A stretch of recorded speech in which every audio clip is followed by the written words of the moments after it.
Good morning. Happy Monday. Welcome to the Pitchlight Chronicles, where fans become family. I'm Lataz. I am here with Donald and Robinho, and the Yankees closed their history of the Oakland Coliseum with a sweep.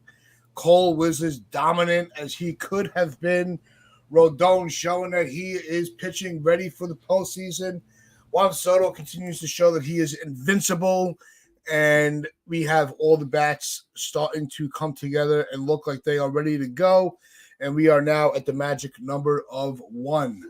So it has been a wild weekend. A lot of things to look forward to. A lot of debates to be had about the roster, what to do with Verdugo over Dominguez, and how that's all going to play out. But I'm going to throw it to Donald. Donald, how did you feel about the dominance of the Yankees this weekend? Dude, the Yankees are on fire right now. This is the most complete this roster has looked, and this is the most complete the Yankees have looked, I would say, in Aaron Boone's entire tenure. In his entire tenure, this is the first time that we're going into October kind of confident. Like, we've got guys getting hot. We've got the two best players in the world back-to-back. The rest of the guys are starting to all contribute. The bullpen's working hard, and the rotation's looking pretty set too. This is the most complete, and we've also got a little bit of a bench as well because we've got guys that are capable of doing stuff in a pinch. Like, you got Birdie's defense, you've got Oswaldo Cabrera's versatility, and offense from the left side. So you've got a little bit of a bench too, and the whole lineup is starting to cook. We really disposed of Oakland fairly comfortably, and Oakland is a tough place to play. We've never actually had a very good record over there, and the Yankees looked really good. As I say, this is the most complete the Yankees have looked in a long time. I couldn't find a fault. Like, it was just really, really well played. They were hitting timely hits, and the pitching was awesome. Things are starting to come together. This is the first time that we're heading into October where the only aspect that I could maybe say I'm worried about is Clay Holmes. If they need to do something about that, but listen, at least he's not a closer, so that's progress. And judging by Aaron Boone only giving him a third of an inning yesterday says to me that he's actually going to have a pretty tight leash on him as well. So that's a good thing. Apart from that, boy, Garrett Cole, unbelievable. Complete game. 9 innings, awesome. Rodon was great. Just a lot to be positive about. And we've got our closer, Luke Weaver. Amazing. And offensively, it's starting to come together, man. There's a lot to be excited about. Stanton, Big G, Judge, and of course Soto. So yeah, a lot to be excited about. This is the most complete this roster's looked. Rob? Yeah, we learned some stuff during this series, on this road trip. We learned who our closer is or needs to be. We learned that Clay Holmes might be the most useless person on this roster outside of Mark Leiter. We learned that our offense can be very good. We learned that we have a leadoff hitter. We learned that Jason Dominguez is a damn good player. We just need him to play as much as possible, and we need to be patient with it. We learned that we kind of have to go series by series with Anthony Volpe because he looked terrible the last one. He looked great this one. We just kind of have to take what we got, go into the playoffs, ride in the hot wave. Thank God the magic number is at 1. We just have to take one game. Just beat Baltimore once, and we got it. And the division is ours, and then we got to focus on best record. It's a good time right now because, like Donald said, we are looking pretty complete. There's a couple of things to nitpick, but I think we know what our lineup's going to be. I think we know who our top pitchers are going to be. Garrett Cole proved that he's not a has-been, that he's not a guy that you're going to let walk in the offseason. You don't – 9 innings, I don't care who you're playing, 9 innings, and he made it look easy. Yeah, he's not a has-been. You're not letting this guy leave. Just because he had a forgettable moment against Devers does not take away from the pitcher that he is, and he proved that this weekend. Yep. So this was as complete of a series win as I've seen in a while against a bad team, because had we lost even one game to them, we'd be sitting here like, how do you lose to Oakland? So the fact that we pretty much dominated them, aside from that first game, it took extra innings again to win. We kind of dominated this, and then we had to. And now we just got to take one win, and we got this division. And I'm excited, man. It's a good time because I haven't felt this good about a team going into the playoffs for a while. That's your dad's. Okay, it's in the bathroom. I'm not letting it go. No, you don't call the ace of this staff a has-been and expect people to forget about it. It ain't happening. No, sorry, bro. You've not earned that yet, man. You gotta live. You don't live in that town. No, well, that's what makes baseball that much of a fun game to watch, is because they get a chance very quickly to redeem themselves. We saw that with Cole, we saw it with Rodon, we saw it with even with Dominguez. The previous series, it did not look so well, and he came around.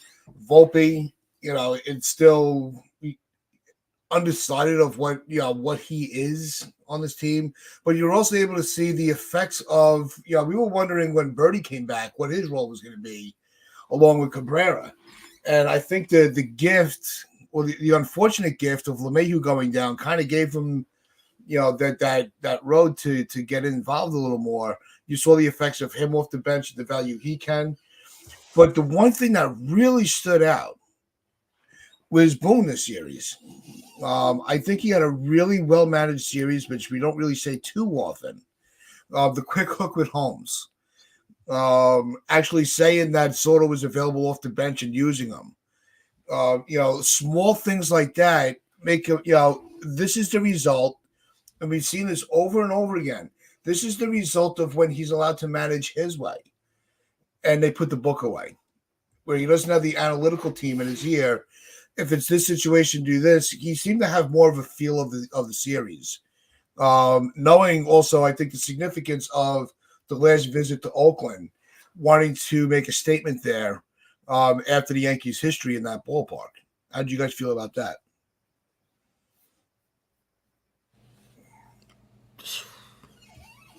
I think, what can you complain about with this series with Boone, right? Yep. Everything that we've kind of asked of him in the past, he did. Hold players accountable. Keep your word. He did that. So, the Clay Holmes thing, the quick hook surprised me. I thought he was going to leave him in. He's going to blow it. He took him out, and he brought in Weaver. A game the Yankees didn't really have to win in the grand scheme of things. He could have just let Holmes in there to rot, and he didn't do it. He treated that like it was a must-win game, and that's something that you want to see. So I did like that, and if we can see that in this postseason, because that's where he needs to prove it, because he's been terrible in the playoffs as a manager, we'll see. But this is a good start, and it's very late in the season, but better late than never, I guess. Going into October, managing like this is a good sign. What'd you think about? How'd you feel about Boone this series?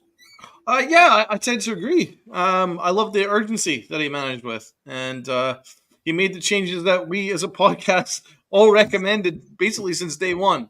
Move up for Clay Holmes, and good things will happen.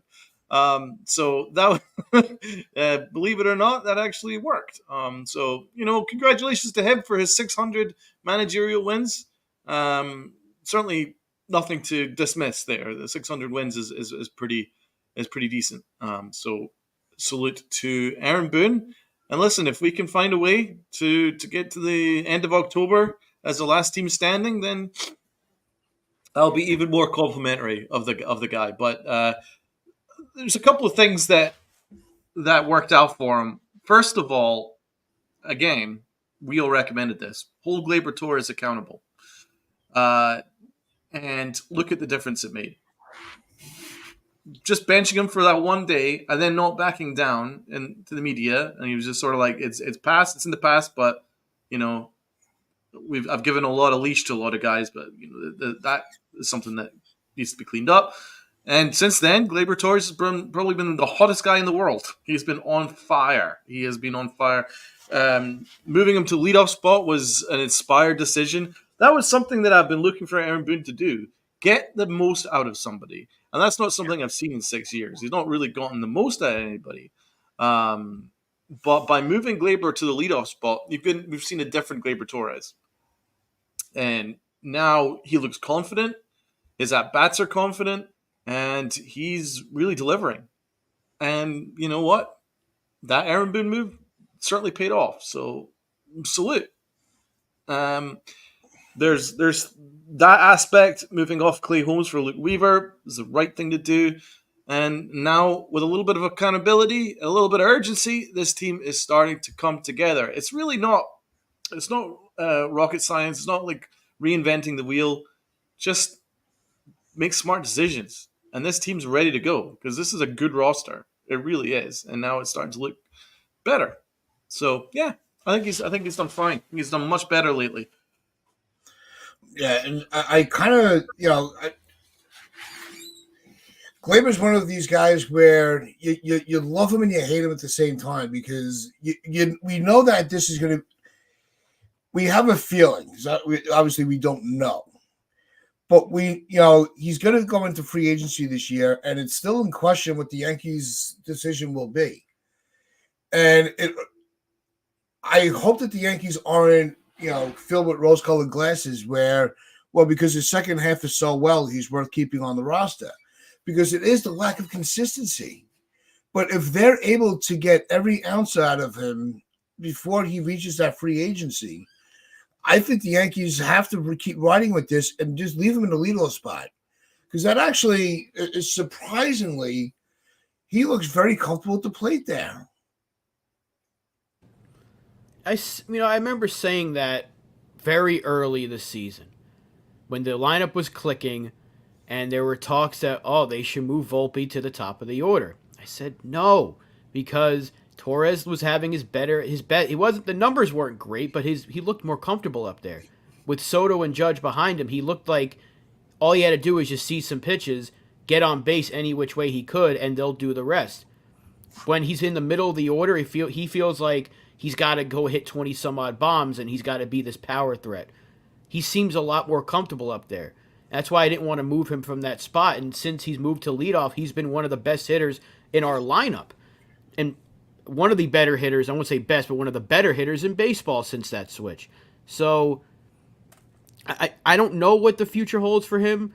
It wouldn't shock me if he was back, but the Yankees have so many infielders, I don't think they're going to spend that money to bring him back unless they can get Soto for less than expected and fit Torres back in the budget, but that's another conversation. But he's certainly helping his case to get a bigger contract in the offseason from whoever signs him. Yeah. Because if he continues this in October, when it matters, and he's put up some solid numbers before, he's had some big hits, I believe, in the past, in the postseason. So if he can do that, it would give the Yankees something to think about, but it'll give him a larger payday because for a while it looked like when you said he was going to get a minor league contract and we scoffed at that, for a while it was looking like that could be the case. That's how bad he was playing, but now he's looking at a pretty decent deal. I don't know if he's going to get huge money, but he'll get a good contract now, and the Yankees should consider it, but again, that's another conversation, but his turnaround has been huge for this team and this lineup because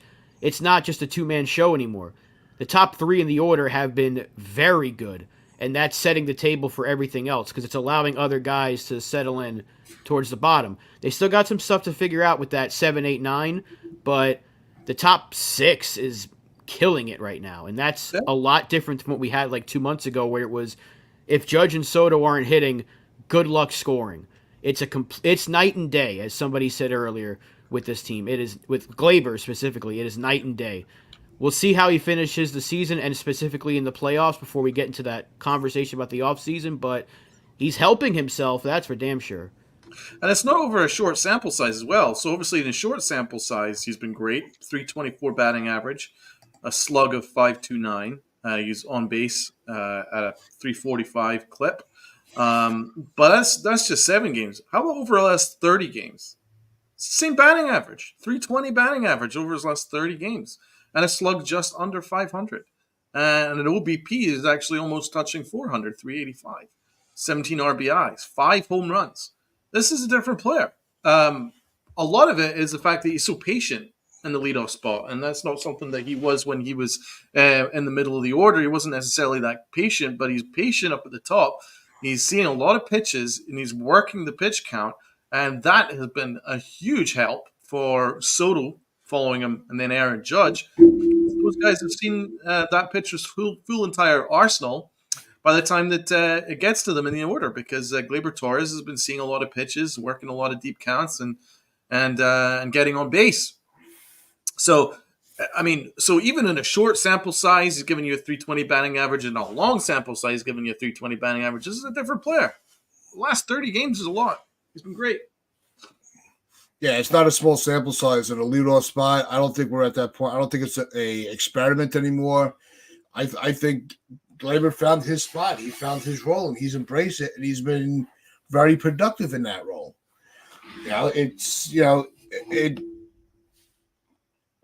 We've had the thing where we've almost had awards for him. He's actually done very well in the awards lately. He's been out of the bottom of the barrel. He's climbing. So, and there are guys that will always be, in the bottom of the barrel. His name's come up a couple of times, Holmes.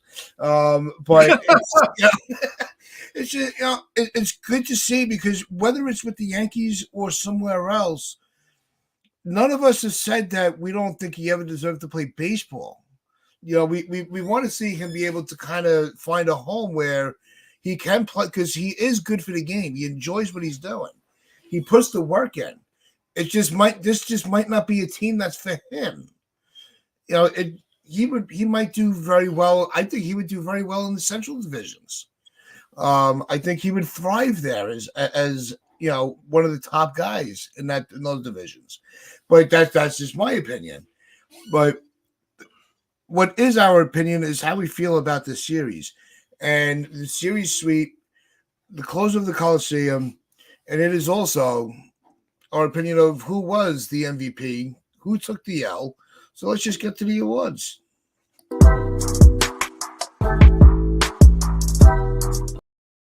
Love it, love it, love it. Let's go, let's go, let's go. So you guys know the deal. Got almost 30 people in the chat. You guys know the deal. Got to hit that like button for us. Hit the like button. Hit the sub button if you haven't already done so. Hit the notification bell so you know when we go live. So if you guys could all do that for me right this very second, we'll get into the awards.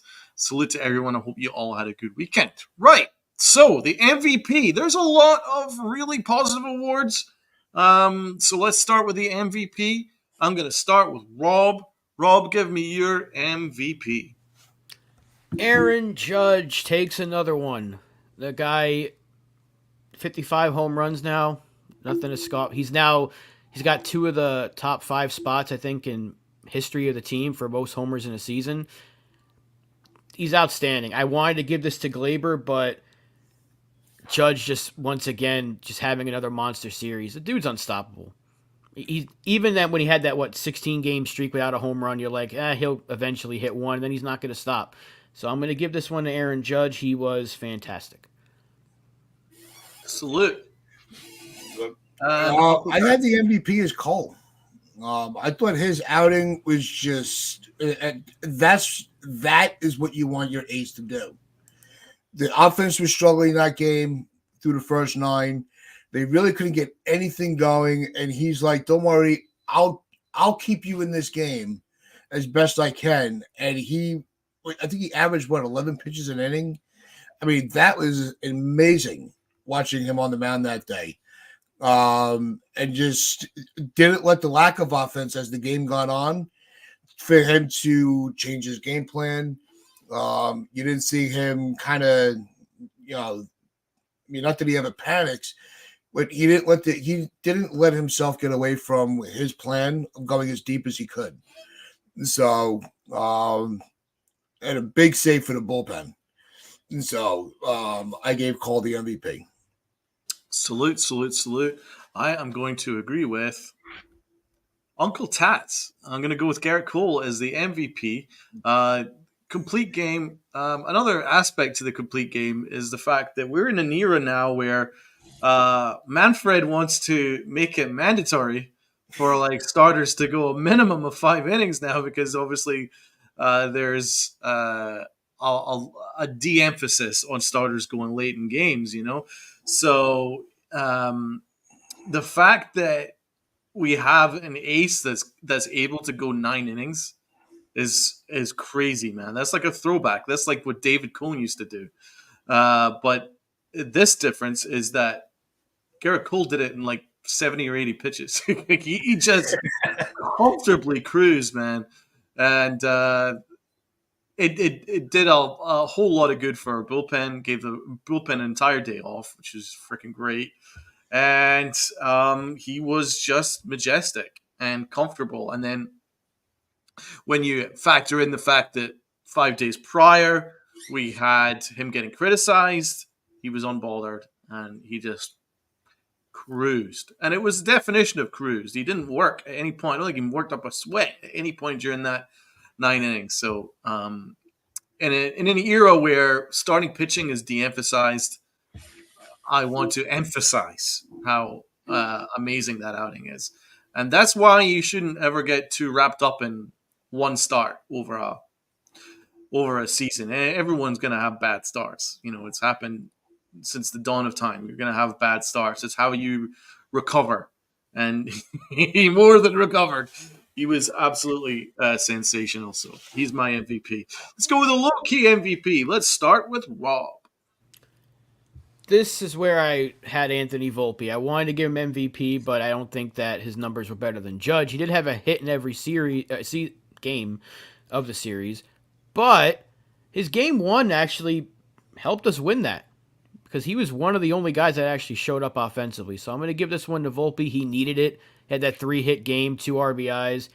He needed a series like this because it was looking very bad for a long time. Hopefully this gets him hot at the right time and he can carry that over into the playoffs because we need Volpe at the bottom of the order to start getting some hits, get him on base and let him run. And hopefully this is the start of a month-long streak that he's had a couple of times this year. And end the season on a high note. That's what I want to see. Yeah, I originally had Judge, but when you look at the series as a whole, Rob, I had to switch mine this morning when I was going over the recaps one more time. And Volpe had a phenomenal series. He even made some great plays with the glove. So Volpe really showed up. And that's not an easy park. There's a lot of open space, and he took advantage of every inch of that ballpark this weekend. So I gave my low key to Volpe. All right. Lots of positives to go around, to be honest. There's a lot of candidates. Glaber was amazing. Soto was good. Stanton was great. So there's obviously Aaron Judge is Aaron Judge. There's no question about it. So there's a lot of candidates, and it's not easy just to pinpoint which one stood out the most. But what I'll say is I'm going to give it to Jason Dominguez because Dominguez, he had a little bit to work on after those defensive errors in the previous series. So there's a little bit of pressure on him. And he absolutely mashed. He absolutely mashed this series. Including a 400-foot home run to a very, very, very far away right field in the Oakland Coliseum. He absolutely mashed it over 400 feet. He's legit. This kid's legit. This kid is absolutely legit. So I'm giving it to the Martian. He's landed. The Martian's landed, and he's starting to really make a name for himself. It's difficult to not give it to some other guys, but there's other awards to give out. So I'm giving it to the Martian. Low-key comeback right there. Let's go with the Clutch Award. A lot of clutch moments, a lot of great moments. Let's ask Rob to break it down. I can give this to Cole for for saving the bullpen. I can give it to Weaver for saving Clay Holmes' ass again. I can give it to, and I will give it to Juan Soto for coming off the bench and coming up immediately with the big hit. Aaron Boone said he was available. He used him. We gave him praise for that, and that's going to go into his grading for this series. But Juan Soto, just coming up, big spot. I got this. Might be a little bit hurt, but who cares? Big hit. He's incredible. And these are the moments that you live for in baseball. We're going to see a lot of them, I think, this postseason because Juan Soto's got a knack for the clutch, and he's got the playoff success in his past as well. So I'm excited for him, and I think this is a little bit of a teaser. That's a big spot against a bad team. I get it's a bad team, but that was a big spot in the game. He came through. Big spot. Uncle D. Yeah, your point, Rob. It's a bad team, but they're still a major league team. You still have to handle your business. But I also had Soto. I thought that pinch hit at bat, I think that was the catapult for the offense for the rest of the series. I think that was the motivator where we can do damage against this team. And we can put some solid at bats together because they were squaring. I mean, there were a lot of hard hits. There wasn't a lot of bloops and little dingers that was squeaking through. They were making really good contact, and the bats were silent, really. They weren't really getting much done until that insurance run from Soto, coming off the bench like that after we all were holding our breath. Soto, that at bat, I think, was the outlier for the rest of the series. And so that's where I had my clutch moment. My clutch is actually going to two guys. It's going to be Big G. Stan had some big moments. Home runs, big doubles, big hits. Big G was great. And, of course, Juan Soto, pinch hit, at bat, drills double. Great. And you could see that shuffle coming back. And when Soto gets that shuffle, it means that he's locked in. So I think the rest of baseball should be terrified because I think he's starting to get locked in again. And we could have a very fun October. Soto's swing is just absolutely perfection. You know what I'm saying? Like, if God created the best swing in the world, it might be Juan Soto's. It's just perfect. And he's just amazing. So I think that both of them get it. Big G and Juan Soto, but it's absolutely no disrespect to Luke Weaver, Garrett Cole, and even Gleyber Torres all had big moments, clutch spots. So the whole team kind of came up big. Let's go with the pitching award. If you could take a pause on that real quick. I do want to point out a comment from earlier. I just want to welcome into the chat Pizza Minetti. Thank you for joining into the chat. Thank you for subscribing, and welcome to the family. Is that a play on word? I'm starting to think it because the other day we saw him, and I said, "Oh, that's a crazy name because I want some pizza." That's supposed to be about Pete, isn't it? Pete Simonetti. Yeah. Oh, I didn't even catch that. But I heard you. I didn't catch it the first time, but when you said it there, I'm like, that's clever. I like that name. That is good. Shout out to Pete. Shout out to Pete, the boss. Can I get into my awards now, Taz? Pitching award. Let's ask Rob to break it down. The has-been, the guy we should let walk this offseason, Garrett Cole. I'm gonna give it to Rodon. I'm giving an award to Cole. He was the MVP. Give me Rodon. He got his ERA under 4. He was excellent, and now we're almost certain to have this rotation now solidified. We've now got a guy who's on form. That meant almost more than Garrett Cole's complete game. The fact that he's now got a Robin to his Batman. So I think that was in the rotation. So I think that's pretty great. So I'm gonna give him that award. So let's go with Uncle Tats. Yeah, I also have Rodon. I thought to follow up Cole's outing with his going into the end of the year, we need these two to be able to really piggyback off each other and feed off each other's energy. I thought Rodon delivered. Fact. Yeah, Rodon. Agreed. It looks like a lot of the chat agrees too. We got NFE going Rodon too. So yeah, we got some votes. Sean Browning, Cole, Rodon, 1-2 punch. That was the key. That's the key now. That we've got a 1-2 punch, and we've not even mentioned possibly the rookie of the year, Luis Heels. He's another excellent arm to add to this rotation for the October run that hopefully we'll be on. So let's get to the next award group of Aaron Boone. Let's start with Rob to break it down. I said it earlier, there was nothing to complain about. He took Clay Holmes out when he needed to. He used Soto as a pinch hitter. For the first time in a while, I think he's getting a 10. And I think he had a pretty damn good series. I'm hoping it's a change of pace for him, and I hope it leads into the way he manages the rest of the way through, including the playoffs. I couldn't really find anything, maybe bringing Verdugo in the game, but again, even lighter than Meza looked good. Pete Simonetti. I'm gonna give him a 10. Salute to Alex, Big Blue in the Bronx.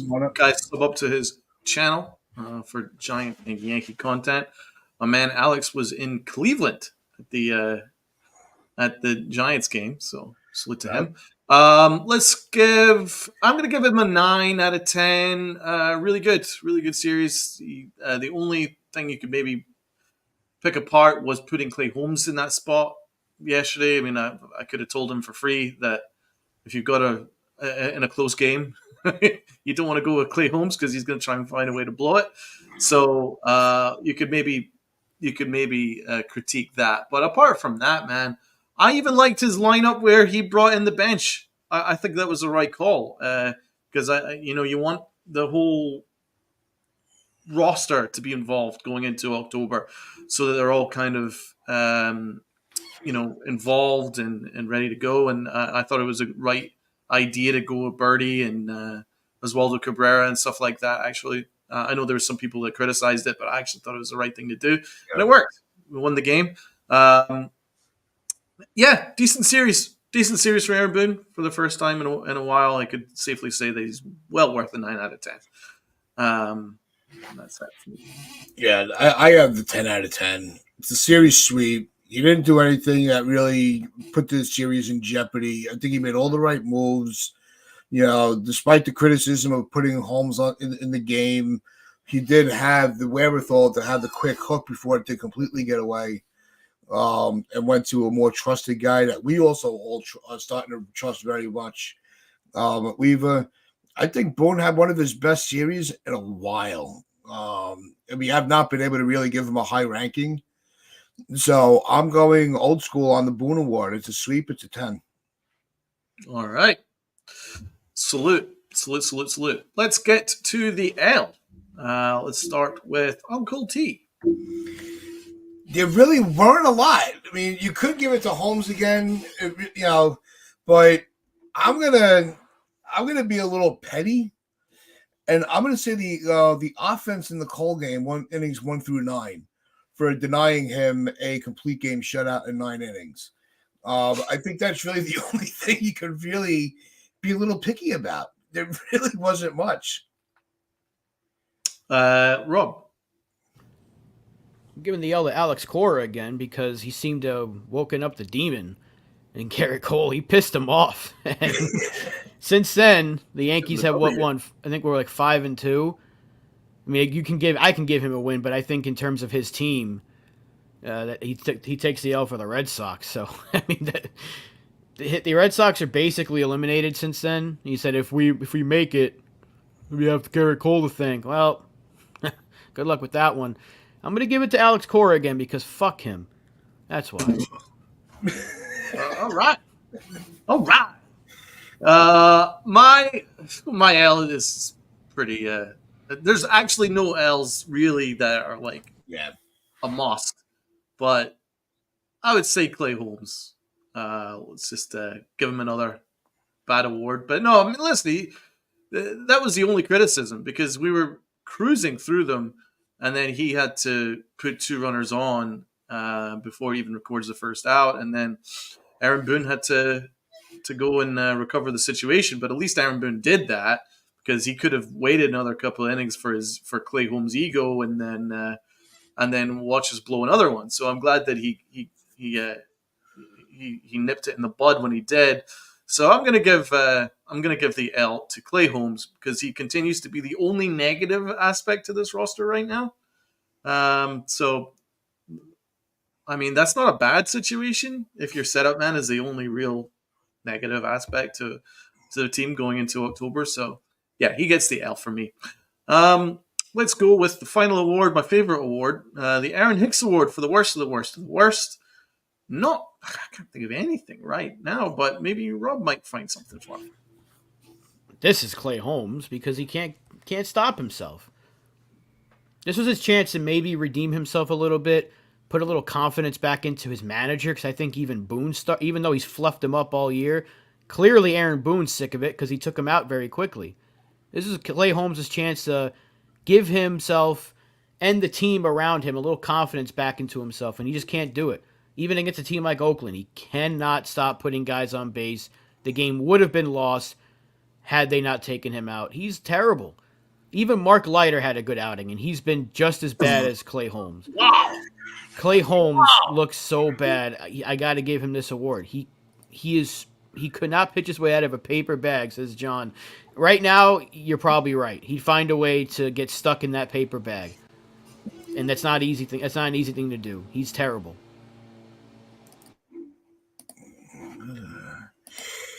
I wanted to give it to the Oakland Coliseum and the organization for kind of ruining a good sports market, or being a culprit in ruining a good sports market. But I'm going to give it to the MLB Twitter account for their obsession with Ohtani and his offensive numbers over what Judge is doing.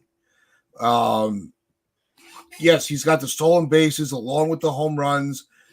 Okay. To try to say that, well, he could surpass Ricky Henderson. No, because Ricky Henderson didn't have these stupid fucking base running rules either.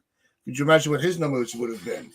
So you can't manipulate the rules and then try to say that they're a better player than somebody in the past. We've already said the generational comparisons do not work out long term.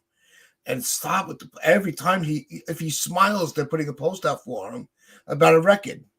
That he smiled, 19 times this game. So he broke another. I'm so tired of the Ohtani bullshit. They are obsessed with him. Don't give them any ideas, Tats. They might actually do that. Yeah, I know, right? But yeah, the MLB Twitter account, I can't take it anymore. Do you know what, Tats? We're on the same wavelength. I was really struggling to find an Aaron Hicks Award to give out, and I would say that Rob Manfred is probably front and center. It's really hard to compare stolen base records when these bases are the size of like coffee tables. Mm-hmm. And then there's these rules where, there's a limited number of times where you can do a pickoff move. I mean, that was a skill. Back in the day, we grew up with Andy Pettitte, who was a genius with a pickoff move, where he had a disguise where it looked like he was throwing to the plate, but he managed to divert it over to first base, and it always caught guys out. That's a skill. And by Manfred putting these stupid rules in place is taking away that skill in many ways. And I mean, listen, I like stolen bases. I'm a big fan of it. I'm glad that there was something that could be done, but it's gotten a little bit of a joke now. It's almost like the steroids affecting the home run numbers, because now we've got crazy stolen base numbers. There are 50, 60 stolen bases now, and a lot of it is because these bases are the size of your fucking coffee table, your grandmother's coffee table. It's not difficult to steal a base now. It really isn't. So listen, I give a lot of credit to Ohtani, man.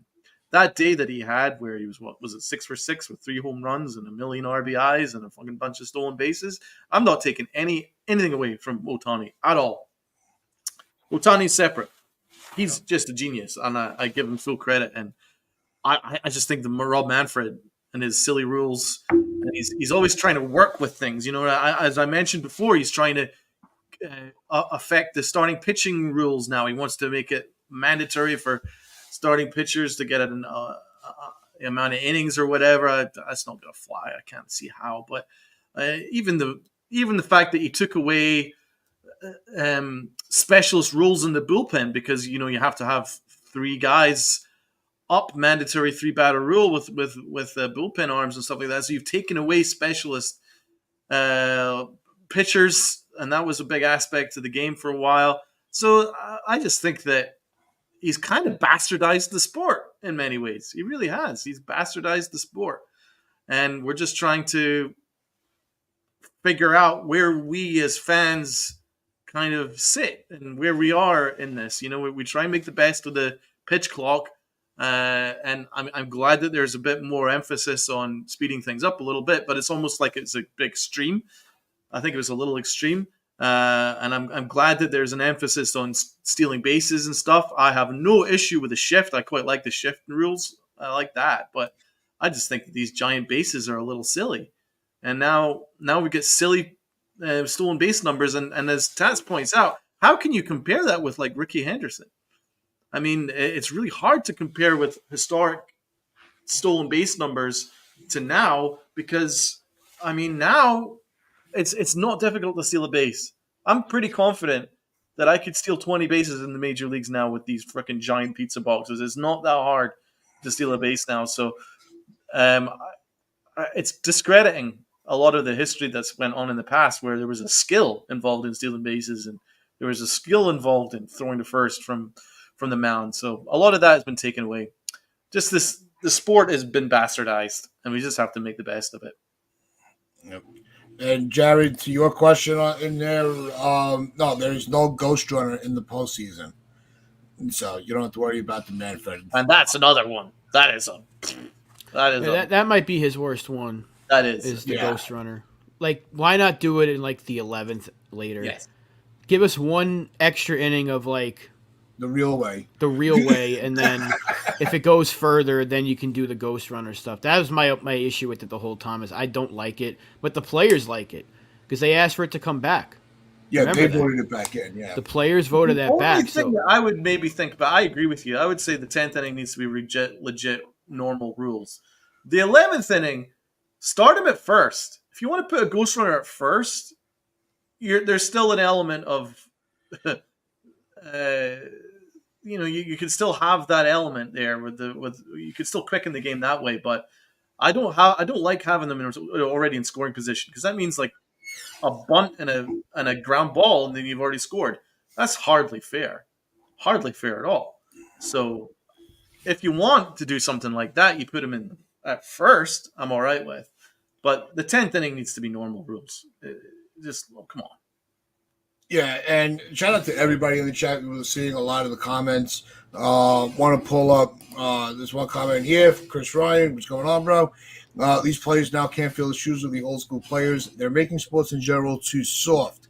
Part of that, yeah, that's actually a really true statement. But we've talked about this on the channel before. That's a generational thing. The fathers that had their, the kids that grew up watching Babe Ruth would say the same thing about, the next generation. Well, they're no Babe Ruth. Well, they're no DiMaggio. They're no Mantle. They're no Mattingly. There's no Jeter, no Ted Williams. That's a generational thing. And so I think that's where it falls into place, because we have the players that we watched. Yeah. We're like, well, nobody's going to be better than that guy, because we idolized the players that gave us the love for the game. True. So the next generation is going to tell everybody, yeah, but I saw Ohtani, I saw Judge, I saw Soto, Cole, insert superstar, wherever you want. So that's where that argument comes in as well. And you're right. And see, as a podcast, I mean, the three of us we're kind of old school fans. We've grown up through the '90s and early thousands and stuff, and in Tat's case, the 1950s. So there's we've kind of covered all the generations, but we also want to try and be fair to the modern generation as well, because we don't want to be the old people on the lawn. So like there are some aspects to the modern game which I appreciate. I do think that it's like for instance, I hated this shift, so I'm glad that the shift has been worked on to make it a little fairer and make contact up a little bit. So I think there's some aspects that were quite smart, and I generally agree with quickening the pace up a little bit. I don't think it needs to be as quick as it is now, but I think in general that's all right. And the game is certainly kind of efficient, and you're still getting great players. I mean, we're lucky enough to have Aaron Judge and Juan Soto and Otani, and then there's so many other ones. They're great players, Mookie Betts and Freeman, and you name it. There's some great ones. And the Phillies have a ton of great players. So there's a lot of great things that are happening in the league right in front of us, all over the league. There's some great players and really good teams, talented teams, but it's just trying to find our place as fans, because we kind of grew up with a certain way of playing, and this is completely different, and we're just trying to figure it out. There's some aspects that I like, some aspects that should be nowhere near a baseball diamond. Yeah, a lot of the changes I'm fine with. I don't like the Ghost Runner. It's the size of the bases, I think, is a little too big. I get why they made them bigger, because there was too many injuries when it came to like hitting the bag the wrong way or hitting a guy's foot. I get what they're trying to do, because safety is the most important thing. Like, I love the fact that they're wearing those Guardian helmets in football, because the concussions are too extreme. And I don't care how goofy it looks that you look at the guy from Spaceballs. I don't care, because I don't want to see people getting their brains turned into mush. And I think that's something that sports need to make sure is the focal point, is safety. But so I'm fine with the base stuff. Maybe make them a little bit smaller. I like that the game is sped up, especially for these West Coast trips, because it's hard to stay awake during them. But other than I don't like the Ghost Runner.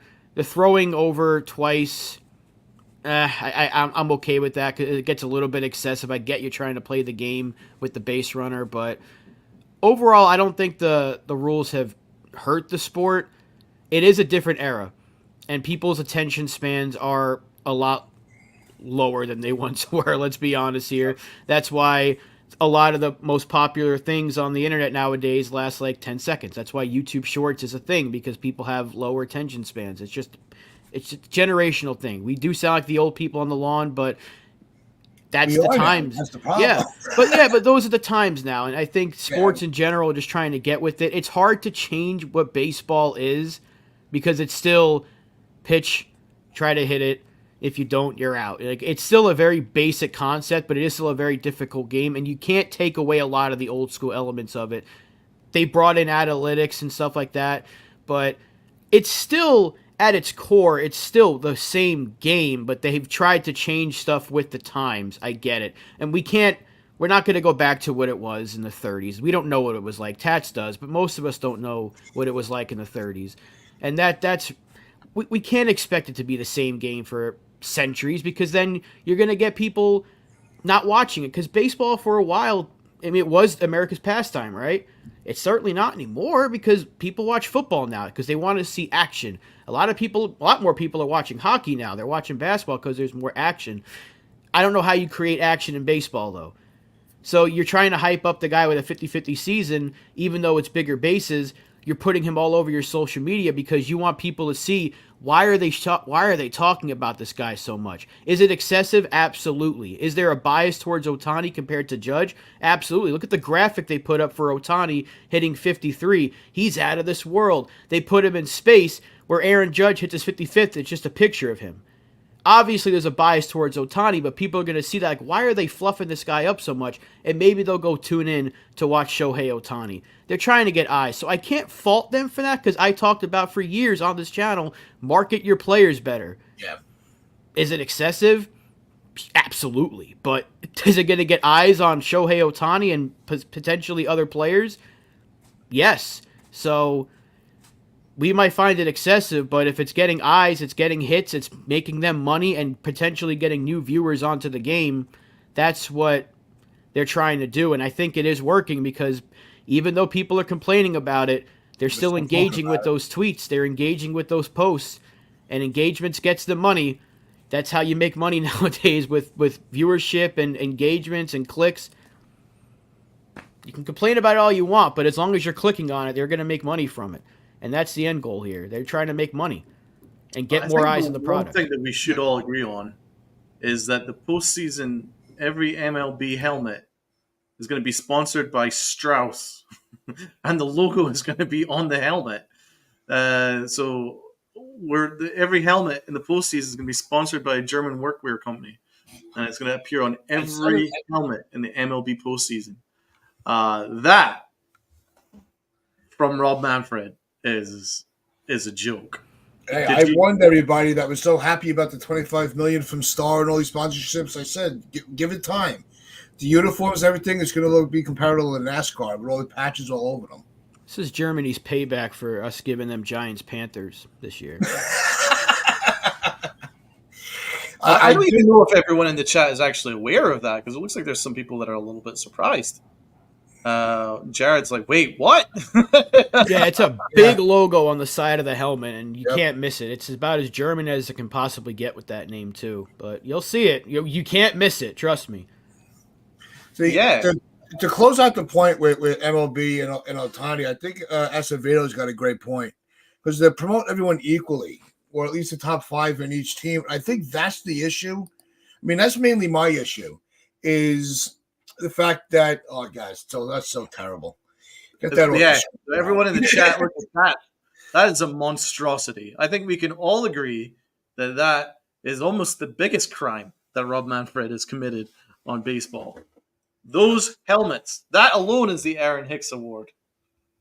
Look at that. Yeah, that's bad. But to Acevedo's point, can you really market someone from the White Sox equally to Ohtani? You know, like the White Sox are going to be the worst team in the history of baseball. So can you market Garrett Crochet the way you're marketing Ohtani? No, you really can't. So you can't market someone from you can maybe market Brent Rooker, but no one's going to watch Oakland. Their own fans don't go because that's their organization's problem. So I get what you're trying to say, but you can't really market players from bad teams the same way you'd market a guy like Ohtani or market a guy like Judge. Yeah. Who are you going to market from Colorado, right? McMahon? Yep. You know, it's not going to be like, whoa, Ryan McMahon hit a home run and the Colorado Rockies now trail 10-3. It's like you're not going to be able to market that. But if Ohtani does something that hasn't been done before, make 100 posts about it, eventually somebody that doesn't watch baseball is going to see it. I'm like, what the hell are they talking about? They go look it up. They might get interested in it. That's what they're doing. Yeah, I mean, I think it's safe to say if 75% of fans of a baseball team do not know players on the teams outside of their team. So to your point, Rob, a lot of people hear, Ryan McMahon, and nobody will know. They'll think it's the barista down the corner. They don't know that he's, one of the Rockies' better players. They don't pay that close attention. The only time you know a lot about other teams is through like fantasy sports, or if you're fans like us, where we're looking at a more of a broader spectrum. So that's the other problem with that baseball has. So maybe Acevedo's onto something, but there's no other players that you could put on that account aside from Ohtani, Judge, maybe Cole. Maybe Devers is another player that they could kind of highlight more if he ever does anything. But there are other players that can get the spotlight, but they're not on the level of a Judge or an Ohtani where they could walk down the street and nobody's going to know who they are. Years ago, they had Mike Trout walking to New York City, and not one person stopped them. Oh, you're Mike Trout. But Ohtani walks past, everybody's going to know who that is. Everybody's going to know who Judge is walking through the street. Oh, he's 6'7". It's hard to miss. I mean, I know his height makes him a bad example, but you get the point. Baseball, and that's the issue that they're having. They don't have those marketable players. Not like other sports. Well, they do, but they just don't know how to market them. There are marketable players. Well, Tony and Judge has marketable because baseball's too regional. It's not a national pastime. It's a regional pastime. Right. Like I said, I'm going to guess 75% of Yankee fans can't tell you who the shortstop is on another team. Fans stay in their bubble for their team and whoever they're facing. They're not paying. They're not sitting up going, all right, like football. You watch the 1 o'clock game, the 4 o'clock game, the Sunday night game, the Monday night game. They're locked in even if their team's not playing. Baseball doesn't have that. And that's a big problem. And that's why Manfred made all these stupid changes. Because he wanted to he's trying to go against the juggernaut of the NFL by trying to make it more offensively appealing. Right? And I know there were other topics we wanted to get to, and we're going to run out of time, and I apologize. But this kind of took on a life of its own.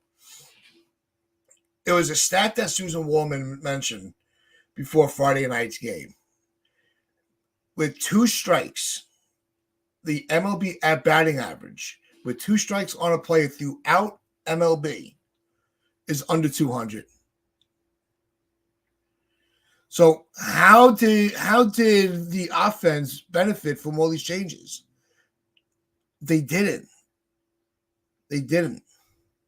So you just you made changes that had no effect whatsoever on the offense.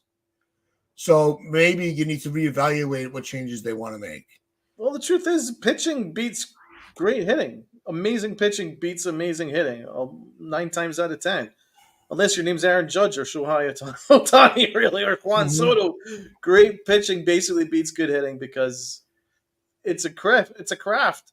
And with all these analytics now and all the spin rates that are analyzed and these new pitches, the Slavio is mentioned by Rob and all these different freaking pitches. It's designed in order to be an expert at your craft. And now that's what's happening. I can't blame any aspect. It's just that's how it's evolving. Great pitching beats great hitting.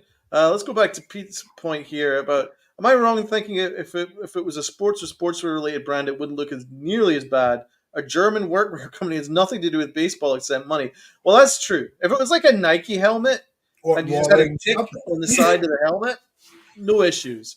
But a giant freaking logo that said Strauss, I mean, what does that have to do with anything? It's so distracting, and it's ugly. It's really freaking ugly.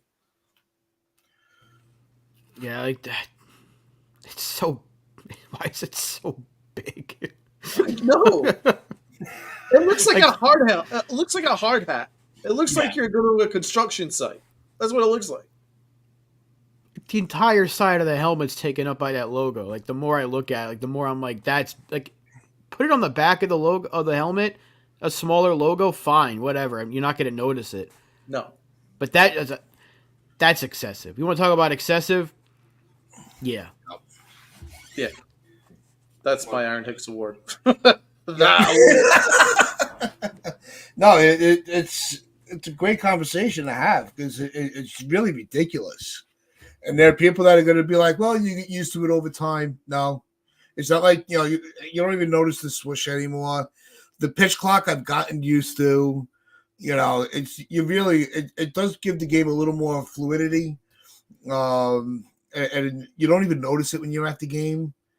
The only thing it does is it saves me money by not being at the ballpark a lot longer. But it does, it is what it is. I don't mind. I got used to the clock really quick, and I was so opposed to it. But we do have a series against Baltimore starting. So before we sign off, we're going to do a quick pitch here for a quick response. The magic number is 1. Which game of the series do we get that magic number? I think we're going to I'll give it to Donald first. Win the first one. I think we win the first one. We go all out, win the first one, and then we start to wind down for the rest of the regular season and ramp up for October. So I think we go all out for the first one, and then start to rest guys, and then rotate things a little bit. And I think it'll be much needed to give guys like Judge and Soto a break and things like that. But give me game one. Rob? That'd be a big game for Stroman to win. Which, by the way, I want to give him a shout out because he could have easily been mad about that bullpen demotion for one turn, but he took it in stride, and his quotes were actually really good. I think it'll be the second game behind Angry Nestor. I think that's the game they're going to take. I don't know if they're going to be able to. It'd be great to get it out of the way quickly, but we know the Yankees, they like to give us headaches any which way they can. So we're fluffing them up right now. We're happy about the way they look. It would not shock me one bit if they come out. Is it Schmidt tomorrow? Because some of the apps are saying Stroman. They're saying Stroman, Nestor, Schmidt is the rotation for the series. I think the third game is supposed to be Schmidt versus Burns, which that's going to be a good one.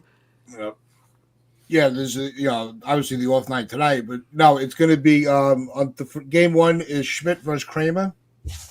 So they changed it because I thought it was Stroman supposed to pitch. But then it's going to be Schmidt versus tomorrow. Okay. Well, if it's Schmidt going, I have a lot more confidence in. So that's why I'm actually going to say game one. I think if we're going to, that's our best chance in the first two games. Looks like Schmidt. Okay, Yahoo's got to change itself then because they got Stroman going. Oh, Yahoo sucks. Oh. And then the third game actually is going to be a must watch, and that's going to be Cole versus Burns. That's going to be interesting. So are they skipping Stroman again? Already clinched because they do not have Stroman as a starter in this series. That's interesting because I thought maybe they'll give him a start against Pittsburgh. Maybe, or they're just going to keep him in the pen. I don't like him in the bullpen. No. Yeah, it looks like Schmidt tomorrow, which is great for us. Well, that'll definitely be something to dive into on Wednesday's show is how they are going to manage the pitching. Who's going to be in the rotation? Who's going to be in the pen? Who are your high leverage pitches? Who should not even be there? And hopefully we were discussing this with a division series in hand. So there'll be a lot to get to on Wednesday. But we do want to thank everybody that hung out with us today. Appreciate every single one of you. So hit that like button, hit that sub button, share this out with your friends, your family, the strangers on the corner. And as we all like to say, go. If we clinch before Wednesday, would this be the first time that we are ALA East champs as a podcast? No, we won in 2022. Yeah. 2022. God, it was so long ago. Certainly, it feels like a long years. Time. It's been a long time. It's been a long time for us. We've been holding the fort here. We need something to celebrate. So it'll be good. It'll be nice to be able to talk about the postseason layout before the final game of the year. But yeah, we'll be breaking a lot of that down, and we are looking forward to that with all of you as we always do. But as we do like to say, wear those pinstripes of pride and play hard.